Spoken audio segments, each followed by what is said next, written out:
Greetings and salutations, everyone. My name is Kirchhoff, and welcome to my YouTube channel. Today, I'm going to be talking about my Week 12 tight end and quarterback rankings for the 2024 fantasy football season. Now, over the course of today's episode, I'm covering all topics related to those two positions, beginning with matchups, talking about which defenses are allowing the most fantasy points per game to opposing tight ends and quarterbacks so that we can identify the most advantageous matchups going into Week 12, because many of us are dealing with the bipocalypse of 6 teams missing. Then we'll go ahead and transition into talking about my top 17 rankings for both positions. So if you're looking for my thoughts on a specific player, travel down to the description of the video. Down there, we have timestamps like we do in every single video. Not only that, while you're down in the description, be sure to subscribe to the channel, and of course, make sure you click the bell notification button, because besides the overall videos we produce on the channel, I also live stream every single day on the channel. Later tonight, after the Thursday night football game between the Cleveland Browns and Pittsburgh Steelers, I will be live here. If you have any questions in regards to your lineups going into Week 12, be sure to swing on by. I'm more than happy to help. Thank you very much. Okay, so let's go ahead and begin by talking about matchups in regards to the tight end position based on statistics allowed from weeks 6 through 11, because what happened from weeks 1 through 4 is entirely irrelevant in comparison to what we have recently seen from these defenses taking on the tight end position. So as of late, the Las Vegas Raiders are allowing 20 fantasy points per game plus in a half PPR scoring format to opposing tight ends. This most recent performance from Jonnu Smith really gives us an indication as to what we're talking about in this overall circumstance, but followed by the Tampa Bay Buccaneers, Panthers, Jaguars, Bengals, Miami Dolphins, etc. Now, two of those overall matchups, the Jaguars and Cincinnati Bengals, we will not be able to take advantage of because they are on a bye week, but the others we certainly can.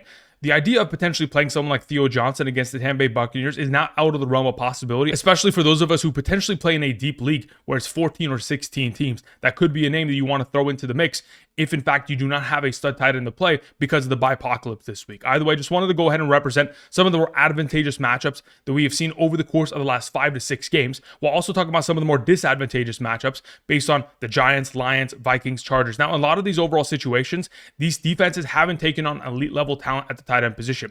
If they had taken on Brock Bowers every single week, obviously their numbers would be a little bit higher in comparison to where it is as it currently stands. But nonetheless, just wanted to go ahead and present these statistics. We'll refer back to them over the course of today's episode. Before I get into talking about my top 17 tight end rankings, a reminder, at the end of today's episode, I will be putting together a couple underdog entries for tonight's game. Again, we're uncertain about the weather, but either way, if you want to potentially tail those picks, you can go ahead, travel down to the description of the video and check out Underdog at this current moment in time. If you sign up using code Andrew and make a first-time deposit minimum of $10, not only you're going to be able to claim the first-time deposit offer, potentially tail the upcoming plays for tonight, but you'll get my rankings sent to you from my email directly to yours every single Sunday morning for the remainder of the season. By position, by tier, half PPR, full PPR, flex included, all those rankings in order to help you set your lineups and capture victories every single weekend. So if you're trying to take advantage of the opportunity, check out the map to the right side of the screen to determine your eligibility. If in fact you are not eligible based on your current location, or if you've used my code or somebody else's code in the past and you still want to get rankings, you can find those via Patreon, link down in the description. Thank you very much for all the support.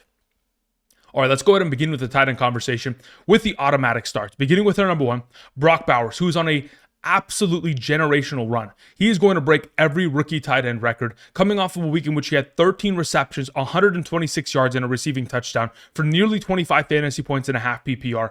I mean, what a ridiculous performance in which he was able to get himself 37% of the targets in his direction. Again, Brock Bowers is playing out of his complete mind. He's an auto star once again. This week, he takes on the Denver Broncos. Earlier this season, back in week 5 against the Denver Broncos, 12 targets, 8 catches, 97 and a touchdown, 19.7 fantasy points. He's an auto start once again this week. Moving on to our number 2, Travis Kelce. If it wasn't for the fact that Noah Gray had 5 targets, 4 catches, 23 yards, and 2 receiving touchdowns, I mean, Noah Gray scored 16.3 fantasy points last week against the Buffalo Bills, while Travis Kelce had 2 receptions for 8 yards. Look, the tight end position is going to be heavily utilized within the Kansas City offense. We know that. But sometimes there are going to be these circumstances in which Travis Kelce isn't going to be the benefactor, but in fact, it is going to be the alternate. Either way, going into this week, we're expecting him to find himself success and, of course, get back on track, taking on the Carolina Panthers, the third best matchup at the position. The Carolina Panthers thus far this season, since week 6, allowing 15.86 fantasy points per game to opposing tight ends. So hopefully Noah Gray's not going to have himself another explosive week, and we'll once again get back into the conversation of Travis Kelce finding himself with double-digit targets this week.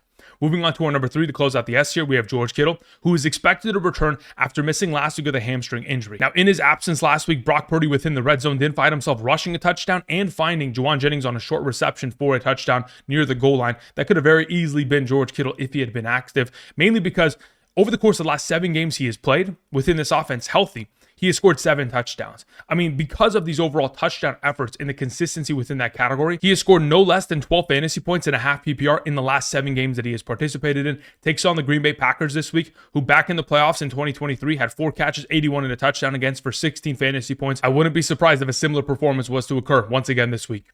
Moving on to our number 4, we have Trey McBride. Look, Trey McBride has yet to score a receiving touchdown this season. Can you imagine? He has scored a rushing touchdown, and he's also recovered a fumble within the end zone to score a touchdown, but not a single receiving touchdown. Since week 5, since returning from his concussion, from week 5 through 11, 7.3 targets per game, 5.8 receptions, 72 receiving yards, and all while he has yet to score a receiving touchdown, still averaging 11.12 fantasy points per game and a half PPR. He takes on the Seattle Seahawks, who are allowing over 10 fantasy points per game to opposing tight ends. My expectation is that, of course, Trey McBride continues his streak of success, considering the opportunity share continues to go in his direction. And hopefully one of these days he scores a receiving touchdown.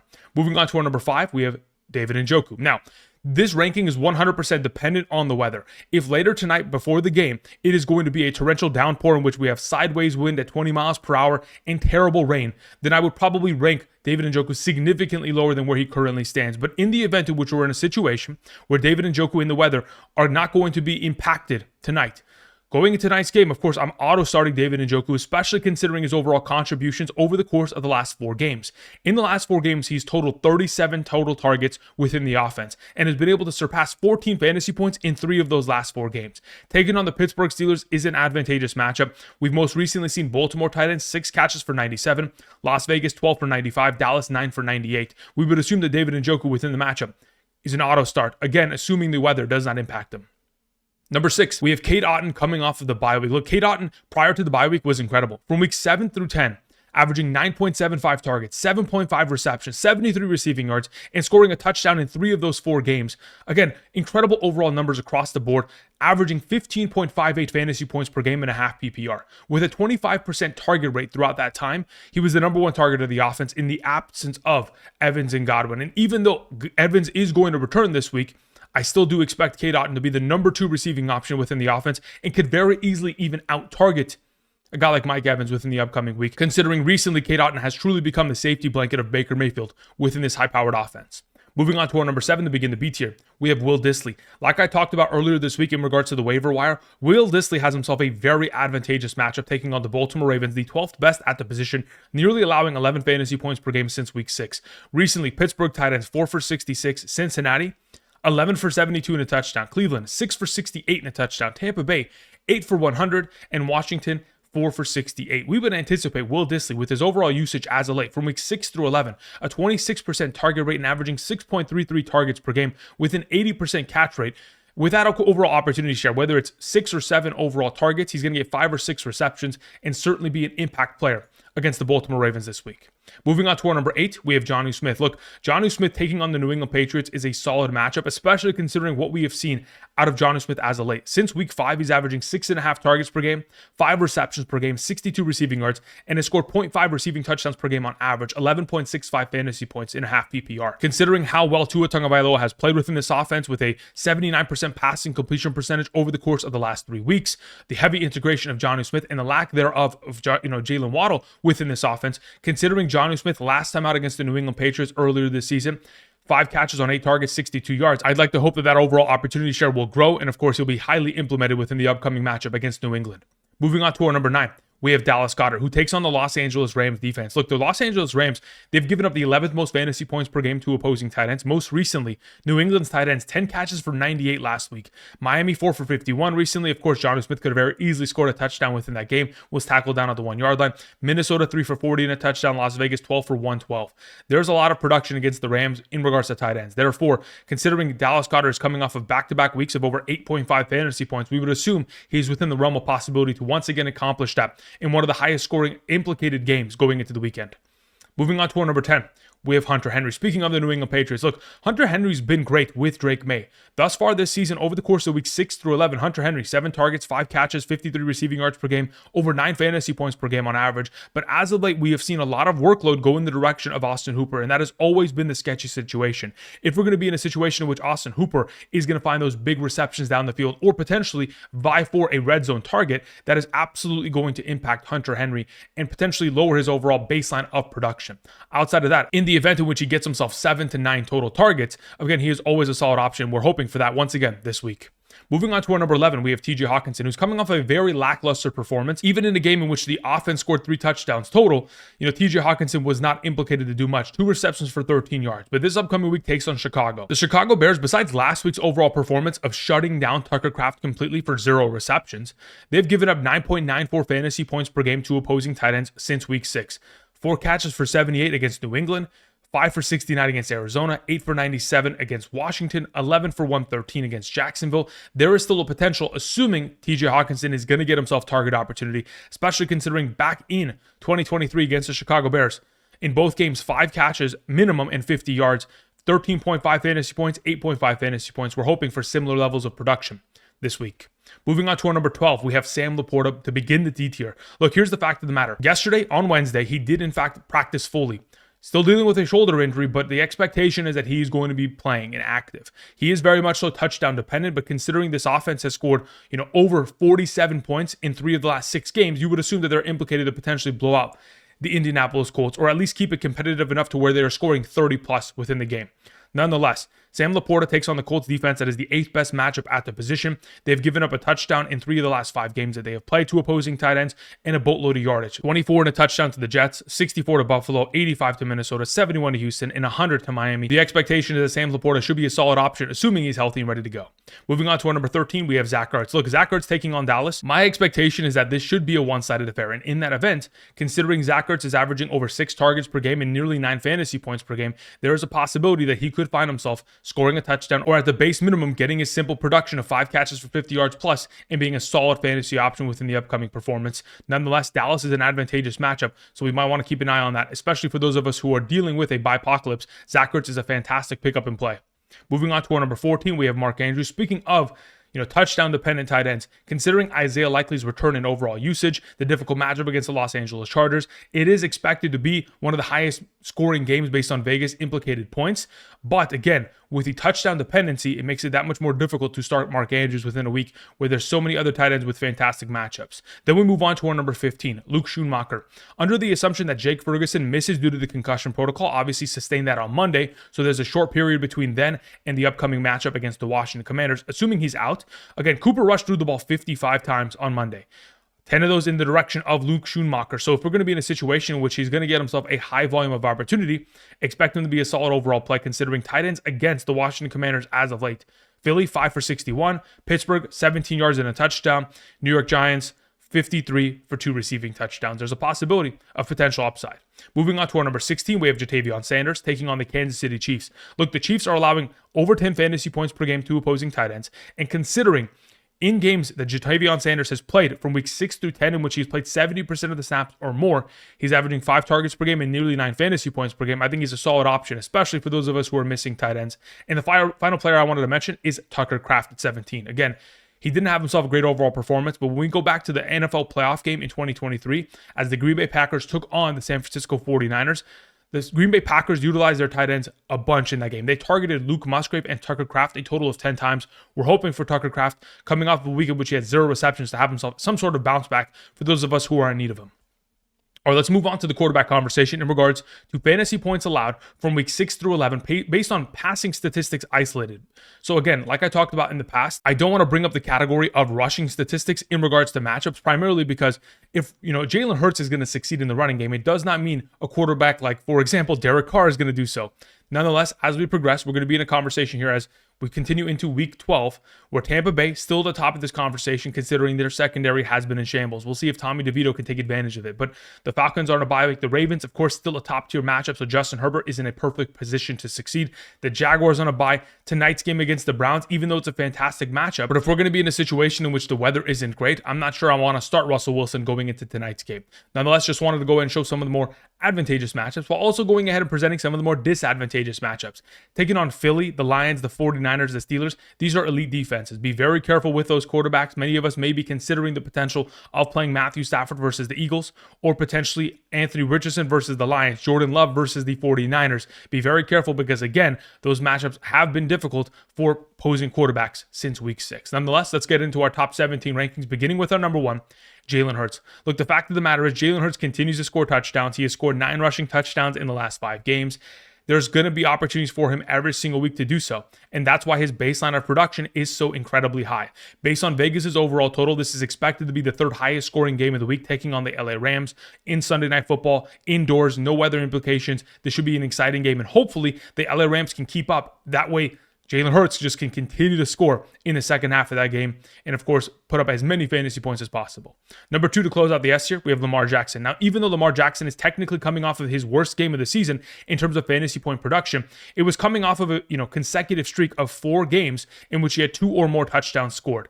Again, very similar to Jalen Hurts because of the rushing upside, considering how powerful of an offense it is. It's an auto star once again this week, expected to be one of the highest scoring games of the week, the 2nd highest scoring game to be exact, based on Vegas's overall implications. We would assume that, of course, a back and forth matchup against the Los Angeles Chargers should be an exciting one for Lamar Jackson, especially considering how well the Los Angeles Chargers and, honestly, the Rams run-stop defenses have been. It should lead to these quarterbacks, leaning to the air raid and hopefully finding success within that category. Number 3, to begin the A tier, we have Bo Nix. Look, Bo Nix has been able to get himself 2 or more touchdowns in 5 of the last 7 games he has played. This is a highly competitive team, and even though he hasn't been able to, fully develop his overall rushing upside over the course of the last 2 weeks, it's mainly because, of course, this offense hasn't required that out of Bo Nix.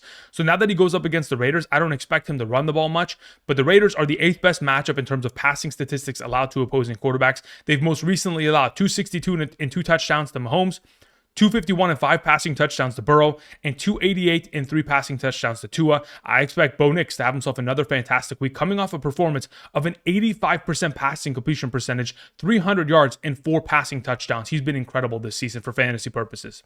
Moving on to our number 4, we have Justin Herbert taking on the Baltimore Ravens. Again, this is expected to be a shootout first and foremost, but the Ravens are also the 3rd best matchup at the position, allowing over 18 fantasy points per game to opposing quarterbacks since week 6.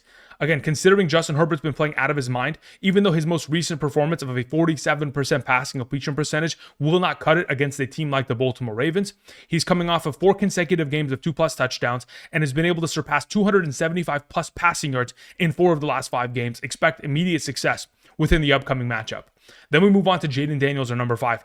I'm a little bit sketched out about the potential play of Jayden Daniels because I truly do believe that he's still dealing with that rib injury. Every time he comes off of the field and goes to the sideline, they're wrapping up his ribs and they're trying to keep him warm. So that in itself is very much so concerning that he is still dealing with the overall effect of said rib cartilage injury. But going into this week, this could be one of 2 things. It could be a legacy game in which Jayden Daniels embarrasses the Dallas Cowboys defense, or it could be a game in which Brian Robinson Jr. accomplishes that.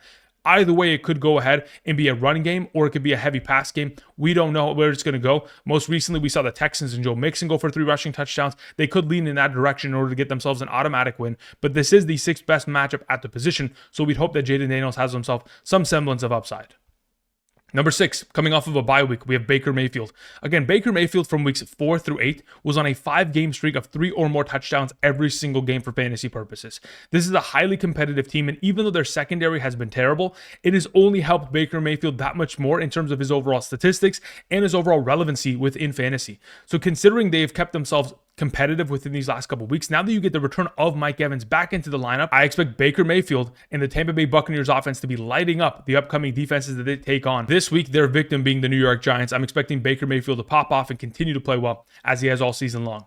Moving on to our number 7 to begin the B tier, we have Kyler Murray. Look, Kyler Murray is coming off of 3 of the last 4 weeks with 20 or more fantasy points. The only game in which he didn't score 20+ fantasy points was against the Chicago Bears, in which they blew out, considering the running game was completely dominating and so was the defense. So why not continue to run, as they had over 200 rushing yards within their running backs and a couple rushing touchdowns there. This week, taking on the Seattle Seahawks, allowing over 15 fantasy points per game, the 8th best matchup.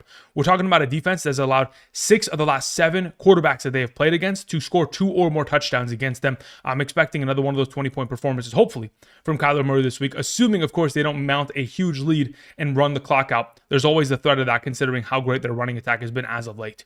Moving on to our number 8, we have Jared Goff. Very similar, assuming the running game doesn't completely siphon all the points away from him, because we have seen it occur over the course of the season on, a couple occasions.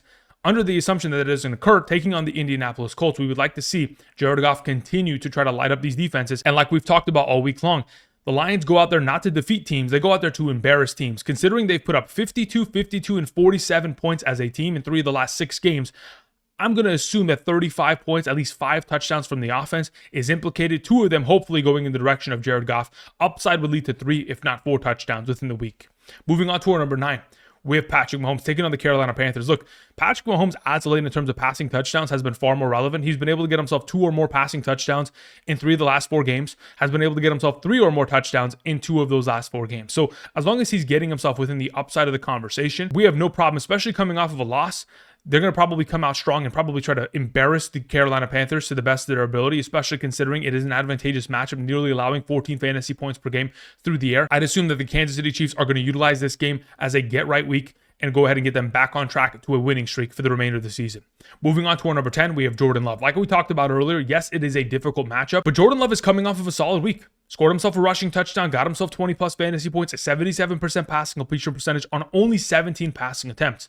But when we talk about the most recent matchup in which we have seen Green Bay taking on the San Francisco 49ers in the fantasy playoffs, 194 passing yards, 2 passing touchdowns, 2 interceptions. Now, the 2 passing touchdowns is all that we care about, mainly because Jordan Love, over the course of the last 13 healthy games he has played, 12 of those games consisting of 2 or more touchdowns scored. The only game in which he has not been able to accomplish that was the most recent game against the Detroit Lions, mainly because of the weather. Moving on to our number 11. Speaking of weather, this game between the Green Bay Packers and, of course, the San Francisco 49ers is going to be played in Green Bay. If the weather is going to be an impactful kind of negative for both these quarterbacks, be very careful. But what Brock Purdy has been able to rely upon as of late, in the absence of Christian McCaffrey being his rushing upside, continues to exist. Coming off a week of 5 rushing attempts for 40 yards and a rushing touchdown, if he's able to continue to build upon that with the return of George Kittle, who is his red zone favorite, on top of the fact that he has the check down ability to send the ball in the direction of Christian McCaffrey on a consistent basis, I would assume that Brock Purdy, once again, another solid play within the upcoming performance. Moving on to our number 12, we have Tua Tagovailoa, who over the course of the last 3 games has been able to accomplish himself a 79% passing completion percentage, continues to play well, takes on the Patriots, which are the 7th best matchup. They've most recently allowed 233 and 2 touchdowns to Rodgers, 240 and 2 touchdowns to Mason Rudolph, and 295 and 4 passing touchdowns to Matthew Stafford. Again, we're anticipating a lot of success once again this week.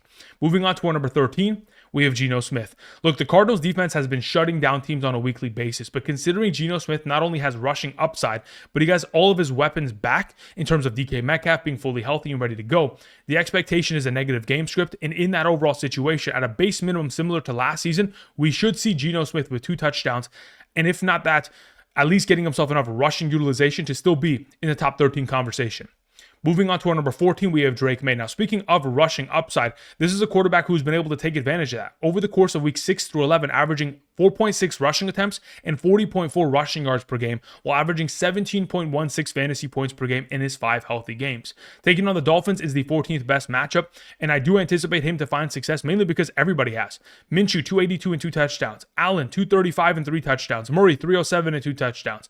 My expectation is that Drake Maye is an auto start, mainly because he's playing incredibly well as of late, and considering it's most likely going to be a negative game script, again, Drake Maye is going to continue to throw the ball, and he's coming off a week of a 75% passing completion percentage on 40 attempts, has been playing incredibly well. I trust him going into this week. Moving on to our number 15, we have Anthony Richardson. Look, Anthony Richardson takes on the Lions. It is the second most difficult matchup at the position. Not only have the Lions not allowed more than 1 passing touchdown to opposing quarterbacks, but they have forced interceptions every single week. So if we're going to be in a situation in which he's only going to get 1 passing touchdown, force an interception, he is going to be in desperate need of rushing attempts. Luckily, he had a lot of designed run last week. I think he had 10 total design runs. If we're going to be in a situation in which they utilize him near the goal line once again in that category, if they can get down to the goal line, of course, he'll still be relevant, assuming he gets the touchdowns and it does not go in the direction of Jonathan Taylor. It's very sketchy, but again, he is still a viable option in comparison to the rest of the field.